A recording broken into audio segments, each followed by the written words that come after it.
B. Brown, Pete had a really good quote about Trinidad recently, saying that when he was with the twos in fall camp, it was really like y'all were. It was hard enough to just slow him down, let Yeah. alone get some stops. To now see where he is in the news today about the waiver, if he does get it, he'll be at Ole Miss next year. What have you seen from your vantage point of his growth, and from that point now as a guy who finished 8th in Heisman voting? Yeah, man. I think he's put in a lot of time, a lot of time and effort to get to this point. I think early on he was just trying to, continue to learn the offense, continue to learn where to go with the ball and his reads and things of that nature. And now he's mastered it, man. I mean, it's a great thing to see.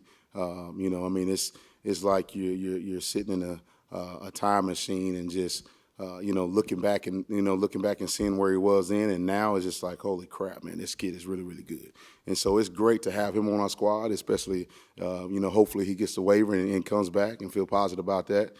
So we don't have to face him, anywhere else. But man, it's just great. It's great to have Trent on our team. He's a great competitor, but not only just a great competitor, a great teammate and a great leader. But he's progressed each and every day, man. We're excited about his progression going forward and next season as well. Coach, you guys forced a field goal, a big one there at the end of the game. Kind of looking back as you watched the film versus what you saw in Georgia, what are some things that the defense has really progressed on positively for you guys and put you in a position to win the game? I think at times, man, we're bend but don't break, and we understand that there's going to be some times where some teams may get, down in the red zone, but we have to buckle up, right, and do our job in the red zone and make sure we hold them to field goal attempts. And I think that's what we did. The guys buckled up and they did their job and executed really, really well in the red zone, and that's why we were able to force that field goal. But I'm just so proud of them because they played hard. I mean, those guys played really, really hard. Had a couple penalties here and there, but we didn't flinch. I think that's just his team in general. When things go wrong, we fight through adversity. On both sides of the ball, and that's what our guys did and held on and held those guys to a field goal. What do you see out of Miami's offense? Looks pretty balanced. How you defend them? Well, I think number one, you got to stop the run. That's the number one thing, and not just Miami, but everybody. But Miami does a really, really good job of running the football. Got a really good offensive line. No doubt have a really good, crew of backs. Those backs are big and can run. And then they got, another back that's really shifty as well, a little speedster. So I think you got to stop the run, and then you have to eliminate the balls over your head. And have to do a good job of containing number 10, who's a really, really good football player for him. And if you can do that and help eliminate, the run as well as the play action pass game, I think, hopefully you have a good day if you can do that. Y'all had success against Carson Beck, especially in 2024, in that big win at home when he was at Georgia. How has he come along? What does he look like now? Is he a similar player as he was then? And how did y'all have that kind of success against him? What was the plan for that day?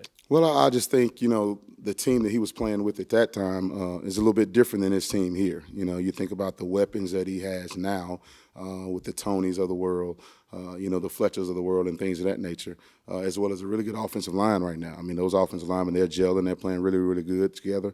And I think that's the difference, in my opinion, is his team, his offense that he had then versus now, as well as that day. Last year we had a really good front, which we have a really good front this year. And we was able to get pressure on him, by, Rushing Princely and, all those guys. So we had success that time, but hopefully we can continue that this week and look forward to the challenge because he's a really good football player. I mean, he's a kid that has seen a lot, has done a lot, and so he's seen every look in the book. And so hopefully we can disguise some things and get him to throw us a ball here or two, and hopefully we can get after him, from our front from a pass rush standpoint as well. How did that win feel for you in terms of kind of being a mentor and maybe even a father figure for your defensive guys? Like, how did that feel for your players in terms of your emotions for them? Like, what did that make you feel like for them to be able to see them succeed in that way and be able to win that game? Man, you have no idea. I got chill bumps thinking about it now. But when the clock struck, 000 a couple of times, right?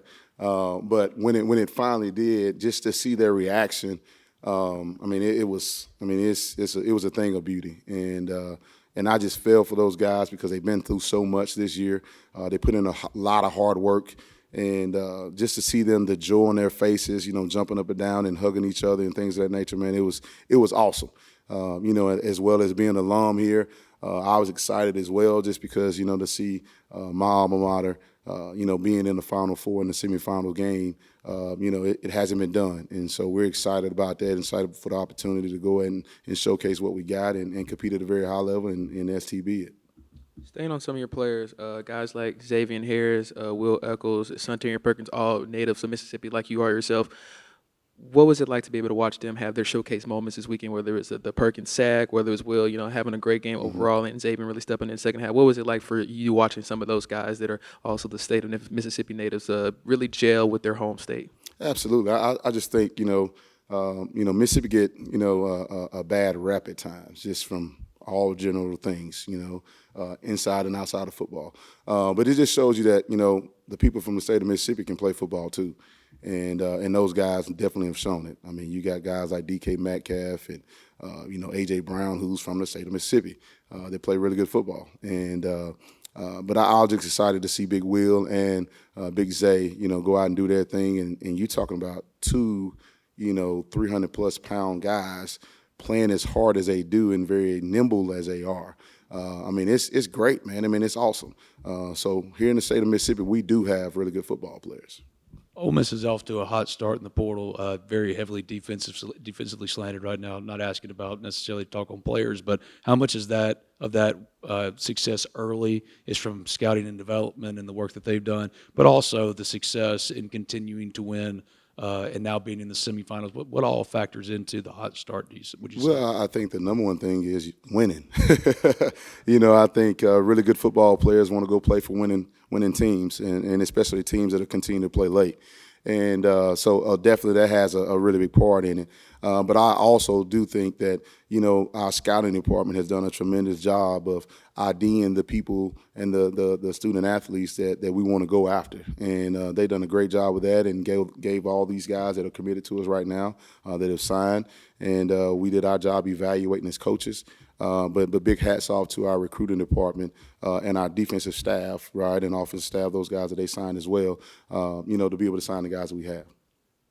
Will also shouted out the mother of Cory Adams and his family. Just what has, I guess, his tragedy kind of maybe brought you guys together? Like, what have you guys been able to do to come together since that moment happened before the season started? Well, it definitely, is a tragedy, and it brought us together. Not only just the whole football program, but I think, just everybody in general around, Ole Miss football and Ole Miss athletics and its campus. We've done some things where we gave his mom, jersey, was able to let those guys run out, the tunnel of the first game of the season. And it was an awesome deal. Will was not told to, give that shout out to, his mom. He did that on his own. So that just tells you about the character of that kid as well. So that was awesome to see. But we have an award that we give out each and every week. That's called the C4 Award. And that goes to, a defensive player, of course. And it just, goes to a guy that, shows, the hard work and working hard each and every day and practicing hard and doing things right on and off the field. So every week, we've named, a C4 Award a winner. And that's something that, we'll continue to do, as long as we're here, inside and out of Ole Miss football. I saw quite a bit of LaDarian Clardy Saturday, which we hadn't seen much before Thursday. Also, I thought I saw Andy Jaffe out there. Mm-hmm. Talk a little bit about those two guys, their progress they've made. Well, that's the thing. At the end of the year, you have some bumps and bruises. The guys need to step up. But also just the progression of, the young guys. Now they're able, now they're within, this is game number 15, I think, right? And so now they understand the system a little bit more. And when you have athletic guys, especially like, LaDarian, as we call him, Squirrel, you have to find a way to put him on the football field. And we were able to this past game, and I think you continue to see him, moving forward at times in certain spots of a game because he does a great job of tackling. He's a very, very good athlete, and you can't keep your really good athletes on the sideline. And you just be able to see Jaffe out there as well. Jaffe's a really good football player as well, smart, understands the system, and he played a lot on special teams and does really well. So you want to put your best players on the football field, and that's what we continue to do. Why do y'all call him Squirrel? That's been his nickname since, I guess he been yay high, right? But if I'm looking at it and I'm thinking, why would some people call him Squirrel, and that's his nickname, because he's fast and explosive, just like, those squirrels, they see a car getting ready to come run them over, they jet, right into that grass or, right off the sidewalk. So I think that's probably why they call them squirrel. We'll take questions on Zoom. Please raise your hand, and I will call on you. You can click react, raise hand. Luke Cheney. Hey, Coach. Is there an offense that your team has played this season that schematically you would liken in any way to Miami's? That's similar to Miami's? Yeah, I would say a little bit of Georgia, because Georgia hangs their hat on running the football with play action pass and things of that nature and trying to get their playmakers the ball, like the Tony kid, no different than the Branch kid this last game. Those guys are very, very similar. So I would say, Georgia for the most part, because they want to run the football. They have, you got Georgia, who's a defensive coach who wants to run the football, and you got Mario Cristobal, who's an offensive line guy that wants to run the football. So I think Georgia is probably one of the teams that's most closest to Miami. Greg, go ahead. Thank you so much, Bryan. My name is Greg Sherman. I work in independent media in San Antonio and Austin, Texas. Prince Will is one of the guys that came over this year from Nebraska, who I got to cover in high school. Kind of talk about what he's been able to do to the defense to help you all take the next step and being able to get into the playoffs and go far in the playoffs. Well, I think Prince Will has done a tremendous job of continue to get better each and every week, with understanding what his job is within the scheme of the defense.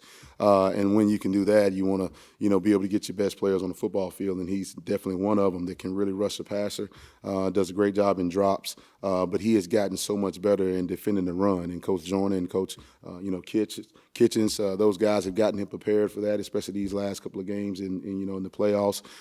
So it's exciting to see your players progress, week in and week out, because now you know what you're teaching them is actually working, and I think those guys are buying in, and it's awesome to be able to see him have the success that he's having, and we look forward to him in the near future as well.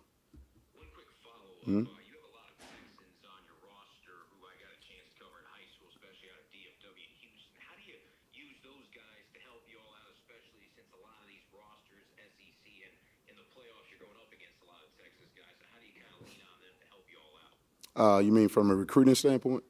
Yeah, DFW, Yeah. Houston, Austin, so on. Yeah. I think anytime you have guys that's number one from out of state and not just Texas, but I think anytime you have success and the guys that are from that area have success, I think they do a really good job of wanting to have people, from their area, their hometown area, to come and play football with them. And so I think, anytime you have things like that, you want to be able to get your buddies, to come play football with you and have the success that you're having, and hopefully building, a great roster to where you can continue to be playing as late as we are as well.